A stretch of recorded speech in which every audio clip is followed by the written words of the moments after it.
Subscribe our channel for more videos. Press bell icon to get notifications of our videos.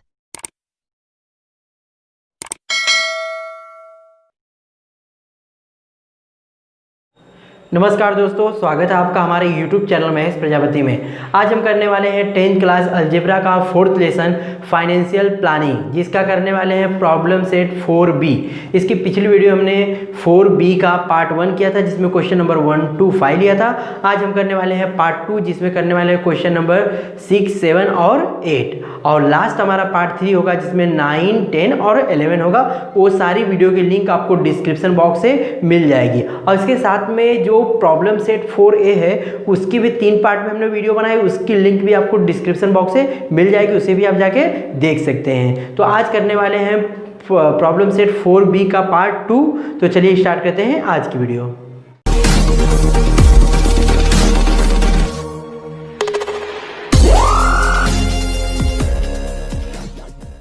Question number 6 हमारा है, श्रीमती मीता Agarwal invested ₹10,200 when market value of the share was ₹100.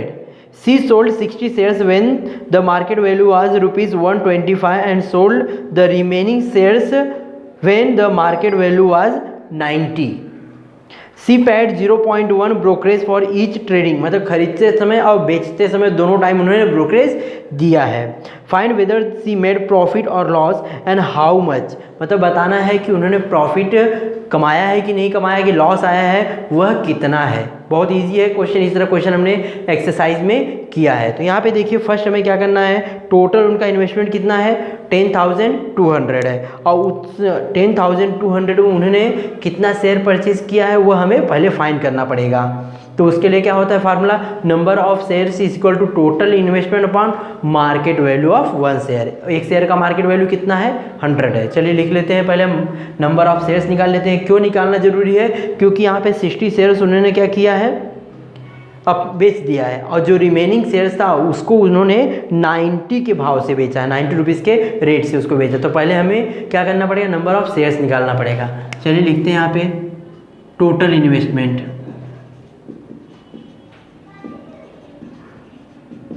₹10,200, ये उनका total investment है। Market value of 1 share कितना है, जब उन्होंने purchase किया था तो 100 था। So number of share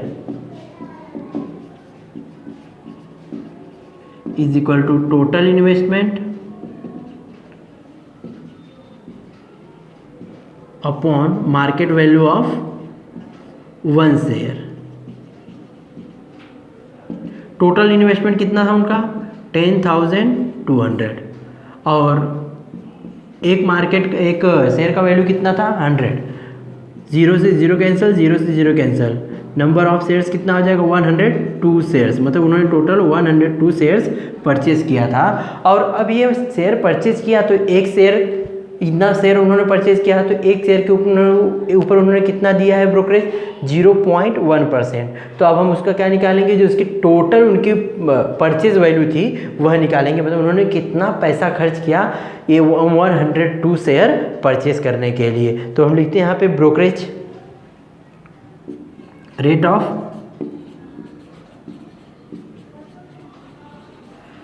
of brokerage 0.1, यह रेट है। अब हम क्या करते हैं, इस 0.1 जो रेट है इसको हम क्या करते हैं, इस शेयर जो उन्होंने परचेज किया है उसके ऊपर निकालते हैं कि उन्होंने टोटल कितना ब्रोकरेज दिया है। यहाँ पे brokerage is equal to 0.1% of 100, क्योंकि मार्केट वैल्यू कितनी थी 100 थी। 0.1% मतलब 100 का 0.1 अपॉन 100, 100 से 100 कैंसिल, बचेगा हमारा ₹0.1।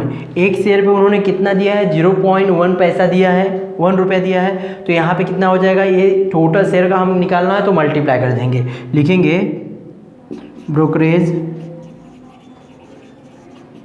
पेड बाई टोटल ब्रोकरेज, जो बोलेंगे हम total brokerage paid by Shrimati Agarwal, Meeta is equal to 102 into 0.1 multiply करेंगे तो 1 का इंटू करेंगे तो 102 रहेगा, लेकिन पॉइंट लग जाएगा तो यहाँ पे लगा देंगे तो 100 तो क्या हो जाएगा 10.2 और 20 भी हम लिख सकते हैं। यह हमारा क्या आ गया, टोटल उनका ब्रोकरेज आ गया, मतलब टोटल शेयर्स पे उन्होंने इतना ब्रोकरेज दिया, कितना उन्होंने टोटल खर्च किया था, इतना इन्वेस्ट किया था प्लस इतना ब्रोकरेज। अब उनका टोटल इन्वेस्टमेंट क्या हो जाएगा, इन दोनों को जोड़ करके लिख देंगे हम यहाँ पे amount paid by Shrimati Meeta for purchasing shares, मतलब पूरा शेयर परचेज करने के लिए उन्होंने कितना पैसा खर्च किया। तो टोटल उनका यहाँ पे है 10,200 प्लस उन्होंने उस पर ब्रोकरेज दिया 10.20। अब इसको हम ऐड कर देते हैं तो हो जाएगा हमारा 10,210.20 रुपीज़। यह क्या होगा, इनका टोटल इन्वेस्टमेंट यह हो गया, यह टोटल इन्वेस्टमेंट है। अब उन्होंने क्या किया है, वहाँ लिखा है C sold 60 shares when the market value was 125, market value 125 तो उन्होंने 60 शेयर क्या किया, सेल कर दिया। तो अब 60 शेयर सेल करने के बाद उनको क्या है, उसमें से पैसे जो मिले हैं उसके ऊपर उन्होंने ब्रोकरेज भी दिया है, तो ब्रोकरेज उसमें माइनस करना पड़ेगा। तो पहले हम क्या करते हैं, 60 शेयर्स जो सेल किए हैं उसका टोटल अमाउंट कितना उन्होंने रिसीव किया है वह लिखते हैं। तो लिखेंगे हम यहाँ पे amount received by selling 60 shares is equal to 60 share sell किया, लेकिन उसमें मार्केट वैल्यू कितनी थी, 125 थी, मल्टीप्लाई करेंगे तो ₹7,500। लेकिन अब ये 7,500 के ऊपर उनको ब्रोकरेज भी देना पड़ेगा, तो हमें ब्रोकरेज में से क्या करना पड़ेगा, माइनस करना पड़ेगा। तो ब्रोकरेज हम डायरेक्टली निकाल लेते हैं, ब्रोकरेज इज इक्वल, देखिए ब्रोकरेज हम ना लास्ट में भी निकाल सकते हैं, क्योंकि तो 7,500 जो 60 शेयर परचेज सेल किया है उसके ऊपर 0.1 उन्होंने ब्रोकरेज दिया है, और जो रिमेनिंग शेयर्स हैं, अब रिमेनिंग कितना शेयर्स हैं उसको जो बेचा है उसके ऊपर भी जो ब्रोकरेज 0.1 है, तो हम दोनों अमाउंट को साथ में ही ब्रोकरेज निकाल देंगे। तो पहले हम क्या निकालते हैं, रिमेनिंग शेयर्स कितनी हमारे पास पड़ी है, रिमेनिंग शेयर्स, टोटल शेयर्स कितनी थी, यहाँ पे हमने निकाला है 102, उसमें से 60 उन्होंने क्या किया है, सेल कर दिया, अभी बची कितनी है 42 है। अब 42 जो शेयर्स बची हैं उसको कौन से रेट पे उन्होंने बेच दिया है, 90 पे बेच दिया है। तो लिखेंगे हम यहाँ पे amount received by selling 42 shares is equal to 42 और रेट कितना था 90 का, तो आ जाएगा ₹3,780। यह अमाउंट उनको कभी मिला है जब उन्होंने 42 शेयर पर बेचा है, और यह 7,500 का मिला है जब उन्होंने 60 शेयर बेचा है। अब ये दोनों अमाउंट मिला देंगे तो टोटल उन्हें कितना मिला वह पता चल जाएगा। तो total amount received, total amount received is equal to 7,500 plus 3,780 is equal to 11,280। यह टोटल अमाउंट उन्होंने रिसीव किया है। अब इस अमाउंट पे हम ब्रोकरेज दे देते हैं, कितना ब्रोकरेज देना हमें, 0.1। तो चलिए लिखते हैं, क्या करेंगे, ब्रोकरेज निकालेंगे टोटल अमाउंट पे। तो लिखेंगे हम यहाँ पे रेट ऑफ ब्रोकरेज हमें पता है, डायरेक्टली हम ब्रोकरेज लिखते हैं, ब्रोकरेज इज इक्वल टू कितना अमाउंट था टोटल, 11,280 का कितना परसेंट, 0.1, 11,280 का 0.1%, क्योंकि ब्रोकरेज चेंज नहीं है इसलिए हमने दोनों अमाउंट को जोड़ के एक साथ में निकाल लिया, 0 कैंसिल हो जाएगा। अब इस पहले हम इसका मल्टीप्लाई करेंगे तो पॉइंट कहाँ पे आएगा, यहाँ पे आएगा, तो क्या हो जाएगा 11,102.8 और अपॉन कितना हो जाएगा 10। क्या किया हमने 1128 में 0 पॉइंट से मल्टीप्लाई किए तो पॉइंट कहाँ पे आ गया, 2 और 8 के बीच में आ जाएगा, और फिर बाद में 10 से उसको डिवाइड करना है तो क्या हो जाएगा ₹11.28। यह हमारा ब्रोकरेज है, यह ब्रोकरेज उन्होंने दिया है, तो दिया है मतलब अमाउंट में से क्या हो जाएगा, माइनस है, जो अमाउंट उन्होंने रिसीव किया था उसमें से माइनस हो जाएगा। तो amount received is equal to 11,280 minus 11.28, minus करेंगे तो आ जाएगा हमारा 11,268.72 रुपीज़। यह अमाउंट उन्होंने रिसीव किया है और यह अमाउंट उन्होंने क्या किया है, यह अमाउंट उन्होंने क्या किया था, पेड किया था। इतने में उन्होंने शेयर को पूरा परचेज किया था, परचेज प्राइस ये है, और उन्होंने पाया कितना 11,000। ऐसे हमें पता चल रहा है कि हाँ उनको क्या हुआ है, प्रॉफिट हुआ है। तो लिख देंगे शी मेड प्रॉफिट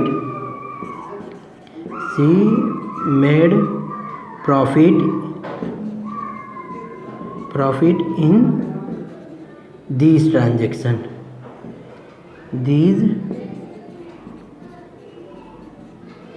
मतलब ये जो ट्रांजेक्शन्स हुए हैं उसमें उनको क्या हुआ है, प्रॉफिट हुआ है। और प्रॉफिट कितना हुआ है वो निकालने के लिए क्या करेंगे, माइनस कर देंगे। हम लिखेंगे प्रॉफिट इज इक्वल टू, यह क्या है अमाउंट उन्होंने क्या किया है, रिसीव किया है 11,268.72, और उन्होंने कितना टोटल इन्वेस्ट किया था 10,210.20, माइनस कर देते हैं हम, आ जाएगा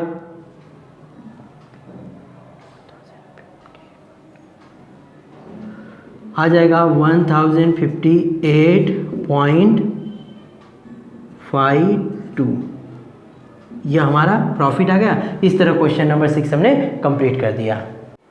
क्वेश्चन नंबर 7 हमारा है market value of shares and dividend declare by 2 companies in given below. मतलब यहाँ पे देखिए मार्केट वैल्यू दिया हुआ है और डिविडेंड जो डिक्लेयर किया गया है 2 कंपनियों का अलग अलग दिया गया हुआ है। Face value is same and it is ₹100, और जो फेस वैल्यू है दोनों कंपनी का सेम है, मतलब इसका भी सेम है और दूसरी कंपनी का भी सेम है। For the both of the shares investment in which company is more profitable. इस तरह क्वेश्चन हमने पिछले एक्सरसाइज में किया था, तो बहुत इजी क्वेश्चन है। फर्स्ट कंपनी ए है और दूसरी कंपनी बी है, तो पहले हम कंपनी ए के बारे में लेते हैं। लिखेंगे फॉर कंपनी ए। कंपनी ए के लिए देखिए फेस वैल्यू क्या है, ₹100, मार्केट वैल्यू दिया हुआ है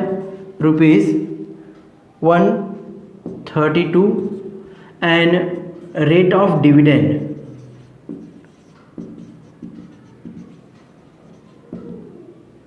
12% है।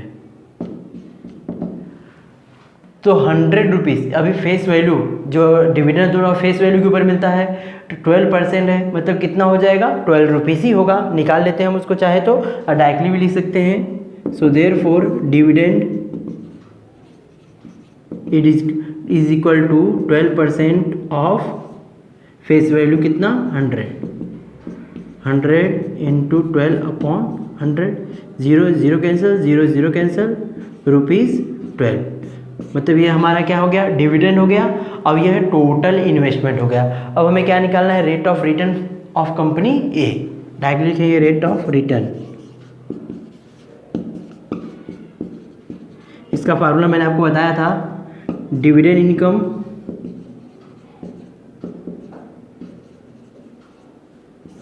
अपॉन सम इन्वेस्टेड या total investment into 100। Dividend income कितना है, ₹12, सम इन्वेस्टेड 132 इंटू 100। अब इसका यहाँ मल्टीप्लाई कर दीजिए, 1200 अपॉन 132, इसको डिवाइड करेंगे आप तो आएगा हमारा यहाँ 9.09%। यह कंपनी ए का क्या आ गया, रेट ऑफ रिटर्न आ गया। अब इसी तरह हम कंपनी बी का भी क्या निकालेंगे, रेट ऑफ रिटर्न। सेम लिखते हैं for company B. Company B के लिए भी फेस वैल्यू कितना है, सेम ₹100 है। मार्केट वैल्यू देखते हैं कितना दिया हुआ है, मार्केट वैल्यू 144 है, ₹144। Rate of return, sorry rate of discount, हाँ rate of dividend is equal to 16%। यहाँ पे डिविडेंड कितना है, 16% है। अब क्या करेंगे, हम उसका डिविडेंड निकालते हैं। डिविडेंड का same formula, dividend is equal to 16% of face value. Face value कितना है, 100 इंटू 16/100, 100 कैंसिल बाई 100, सो ₹16। ये हमारा क्या हो गया, डिविडेंड हो गया। डिविडेंड मिलने के बाद अब हम क्या निकालना है, rate of return. Same formula लगाएंगे, rate of return for company B. Rate of return क्या फार्मूला होता है, फार्मूला लिखने की जरूरत नहीं है, हम डायरेक्टली लिख देंगे, डिविडेंड इनकम अपॉन सम इन्वेस्टेड। डिविडेंड इनकम कितना था, 16, और सम टोटल इन्वेस्टमेंट कितना है, 144 इंटू 100, मल्टीप्लाई कर दीजिए, 1600 144, 1600 divide by 144, it will become 11.11 या 11% यह rate of return company B का है और यह रेट ऑफ कंपनी ए का है। कौन सी कंपनी का रेट ऑफ रिटर्न प्रॉफिटेबल है ज़्यादा, कंपनी बी का। तो लिख देंगे, so therefore company B is, investment in company B is more profitable. Investment in company B is more profitable. इस तरह क्वेश्चन नंबर हमने 7 कंप्लीट कर दिया। क्वेश्चन नंबर 8 हमारा है, Shri Aditya Sanghvi invested ₹50,118 in shares of face value ₹100 when the market value was ₹50। मतलब total उन्होंने 50,118 rupees total investment किया जब फेस वैल्यू 100 था और मार्केट वैल्यू कितना हो गया था, 50।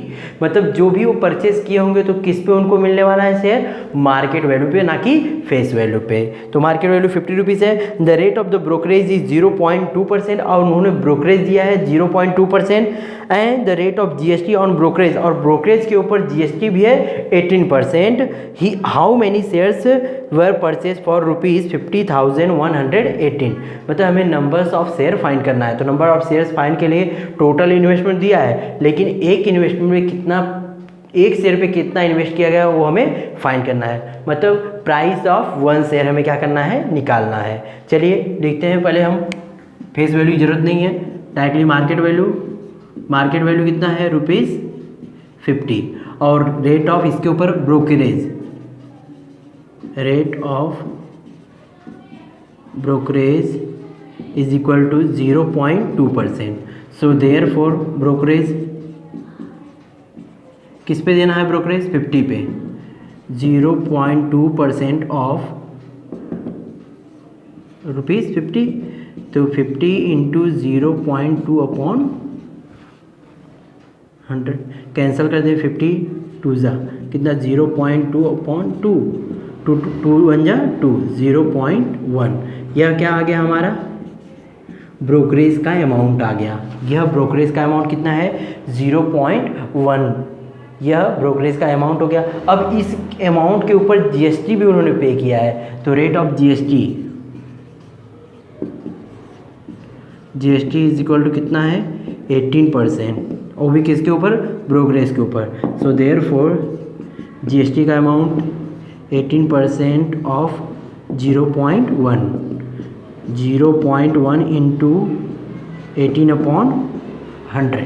इसका इसमें पहले मल्टीप्लाई कर देते हैं, 1 का 18 में 18 1 जा 18, बट पॉइंट लग जाएगा, कितना हो जाएगा, 1.8/100। देखिए 0 आ गया। अभी 100 से मैंने मल्टीप्लाई कर डिवाइड करना बताया आपको, कितना 2 जीरो है ना, तो 1 के बाद कितना 2 डिजिट के बाद, मतलब कि 1 के बाद 2 डिजिट होना चाहिए, उसके हम क्या लगा देंगे, पॉइंट लगा देंगे। तो एक यहाँ एक जीरो एडवांस बढ़ा लेते हैं, 0.018 ये हो जाएगा, क्योंकि 1 और एक जीरो और लगाना पड़ेगा क्योंकि 2 डिजिट चाहिए ही, तब डिवाइड होगा। ये आ गया हमारा जीएसटी का अमाउंट, ये जीएसटी और ये हमारा ब्रोकरेज का अमाउंट है और ये हमारा मार्केट वैल्यू है। अब इन तीनों को मिलाने के बाद ही एक शेयर का हमें क्या मिलेगा, प्राइस, इन्वेस्टमेंट ऑन 1 शेयर। सो लिखेंगे यहाँ पे investment on 1 share is equal to market value plus brokerage plus GST. Market value 50 था, ब्रोकरेज 0.1 प्लस जीएसटी 0.018। सबको हम जोड़ देंगे। जोड़ने का तरीका 50 प्लस 0 पॉइंट लगा दीजिए, 0.00 लिखेंगे, 0.1 है, 0 इस साइड है, उसके बाद 1 है, उसके बाद यहाँ पे 0.018, यहाँ पे 0 बढ़ा सकते हैं। अब जोड़ेंगे 8 1 1.05, कितना आ गया, रुपीज़ 50.118। यह क्या हो गया, यह हमारा जो एक शेयर है उसका क्या हो गया, प्राइस मिल गया, एक शेयर का प्राइस। लेकिन हमें क्या निकालना है, नंबर्स ऑफ शेयर। अब लिखेंगे हम formula, number of shares is equal to total investment upon investment on 1 share, investment on 1 share.